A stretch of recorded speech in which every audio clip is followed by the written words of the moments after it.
Habida cuenta de los procesos de reforma procesal en Argentina y particularmente del proyecto de reforma procesal civil en Santa Fe, me había movilizado a hacer algunas reflexiones al respecto. Advierto que todo lo relacionado con reforma, con cambio, está siempre delimitado o siempre está respaldado por un concepto de necesidad. Un concepto de necesidad que de alguna manera nunca termina de desarrollarse de un modo muy claro y que puede ser determinado por cada quien de acuerdo a cuáles son los objetivos a desarrollar.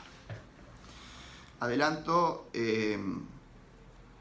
que la necesidad o el proyecto de reforma procesal o no advierte una verdadera necesidad, no la advierte como tal la necesidad del ciudadano, o bien el proyecto, el resultado obtenido no logra atender o cubrir aquella necesidad.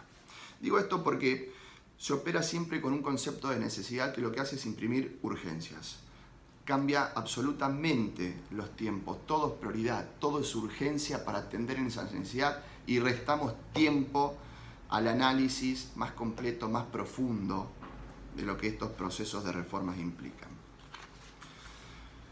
Yo creo que el derecho no es un instrumento de la política per se, que la aplicación del derecho tampoco es un instrumento de la política, que si bien existen determinadas políticas de gobierno, determinadas políticas judiciales, eso nunca debe ser confundido con la pretensión normativa del derecho, de un fenómeno, de un lugar, de un tiempo determinado.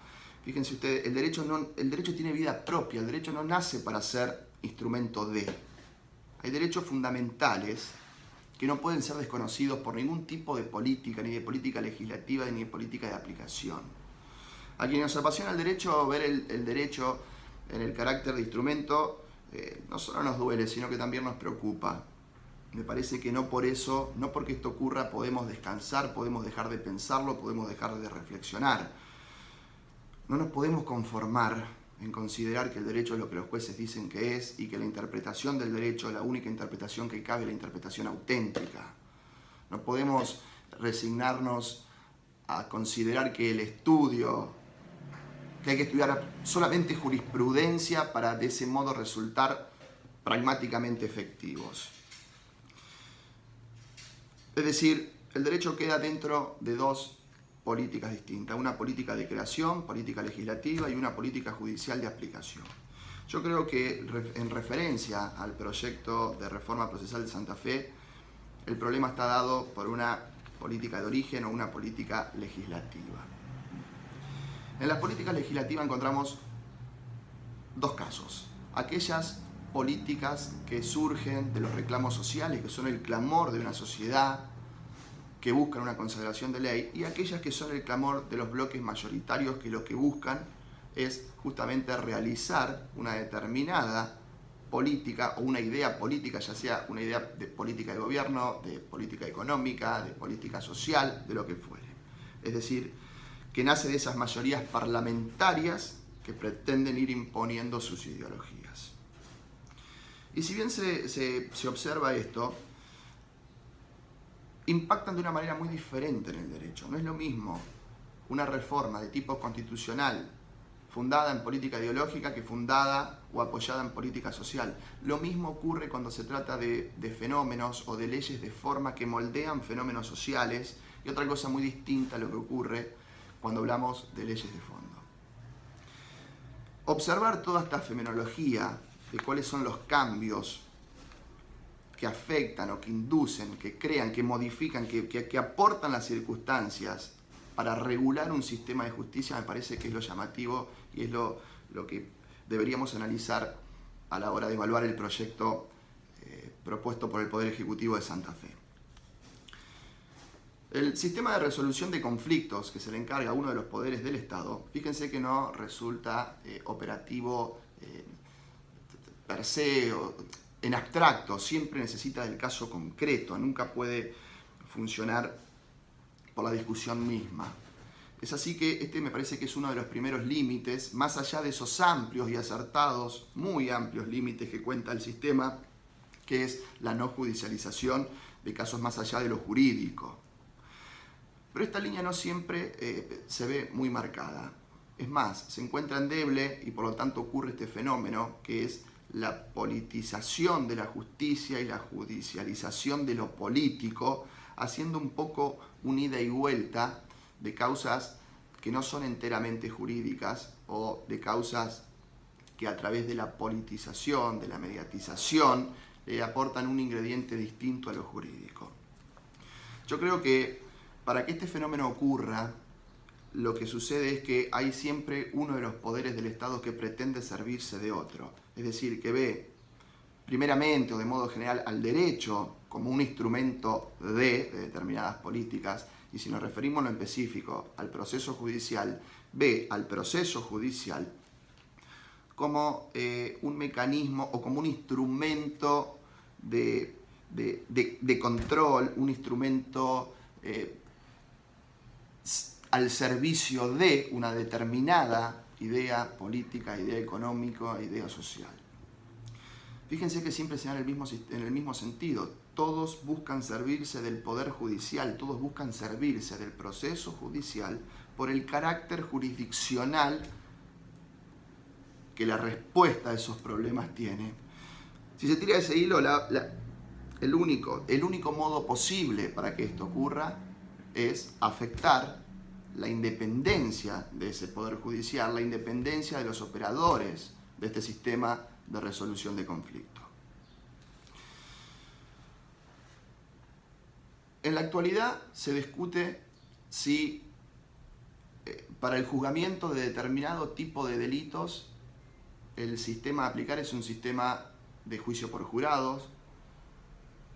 Algunos lo hacen como si fuese novedoso, siendo una deuda constitucional histórica de nuestro país.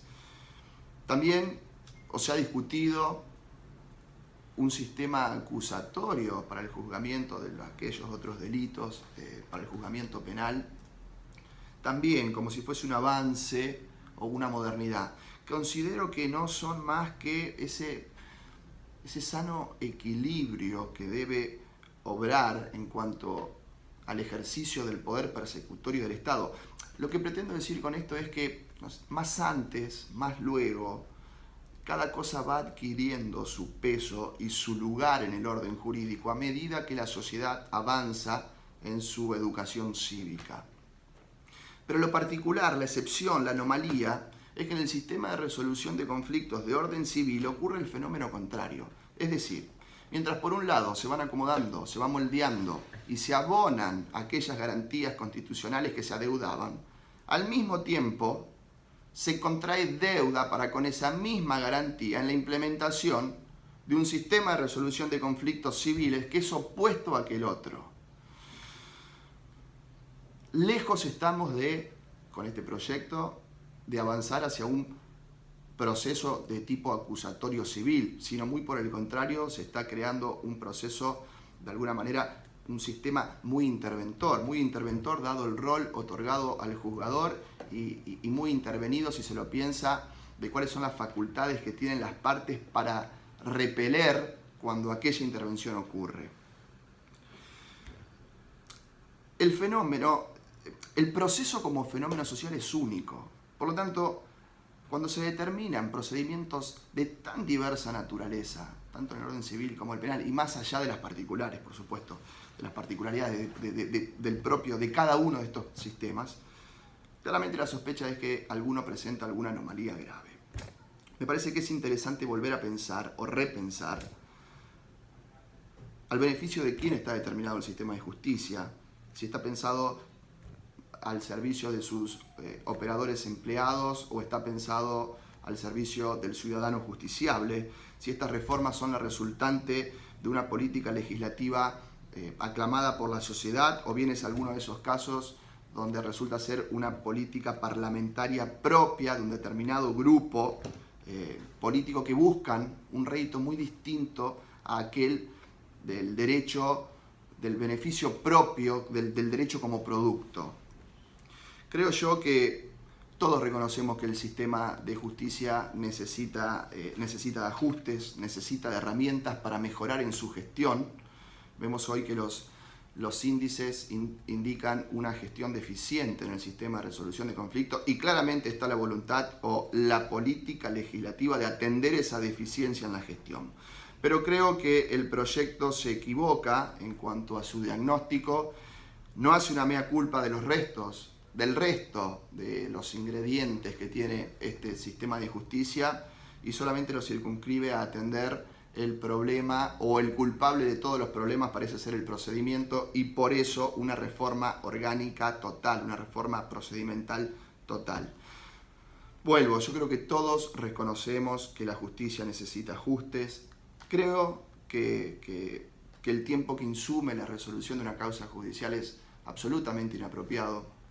Creo que la oralidad sería de una gran utilidad para atender este flagelo, pero de ningún modo creo que el costo que se tenga que pagar para implementar un sistema rápido sea los derechos fundamentales del ciudadano.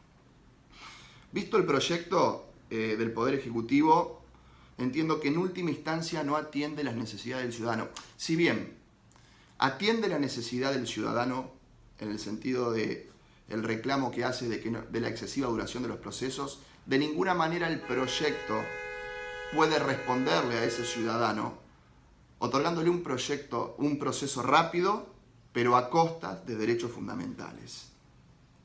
Yo creo que el carro fue puesto delante del caballo y para lograr atender las estadísticas de la gestión del sistema de justicia se han retaseado derechos fundamentales. Si en parte fue bien reconocida la necesidad, me parece que no fueron bien reconocidas cuáles eran las herramientas para costear esas necesidades.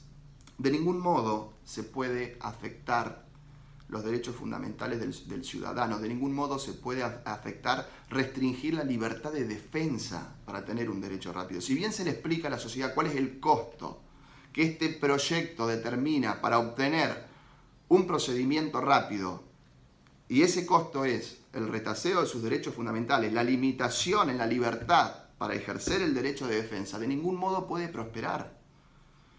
Me parece que se han olvidado, no se está legislando para el ciudadano. Me parece que es un proyecto que no ha logrado tocar realidad. Hay categorías que son de tipo universal. Al legislar sobre derechos de defensa, sobre el proceso judicial, no se puede tomar al ciudadano como alguien distinto a aquel miembro de una comisión o aquel del legislador. El legislador también es ciudadano, también va a ejercer o se va a adecuar o va a utilizar este mismo librito, este mismo código de procedimiento que utiliza cualquier persona, cualquiera de nuestros clientes como abogado. Por lo tanto, creo yo que no se ha tenido en cuenta al otro, que este proyecto o bien está confeccionado por personas que se consideran más allá o que esta ley no los va a afectar, o bien no ha tenido en cuenta que tenían que legislar para el ciudadano, se quedó siendo un proyecto meramente teórico, insisto, teórico, puesto que lo que se está afectando son derechos fundamentales de los destinatarios de esta ley, o bien pues solo se trata de atender, como yo les decía, aquella estadística que indica una gestión deficiente y por lo tanto es un clamor de un grupo, es una política legislativa que llevan adelante un determinado bloque de legisladores con mayorías, en las cuales quisiera ver cómo podrían ellos votar en contra de los derechos fundamentales del ciudadano. Los ciudadanos han otorgado con su voto un mandato para que fueran representados. Insisto, no cabe la posibilidad de que en virtud de ese mandato se vote contrariamente, restringiendo nada más y nada menos que la garantía para el ejercicio de estos derechos fundamentales del ciudadano. Veremos qué es lo que ocurre con el correr del tiempo y el análisis que hagan nuestros legisladores del proyecto ideado por esta comisión y esperemos que no vuelva una vez más a ganar la política y la estadística por encima del derecho.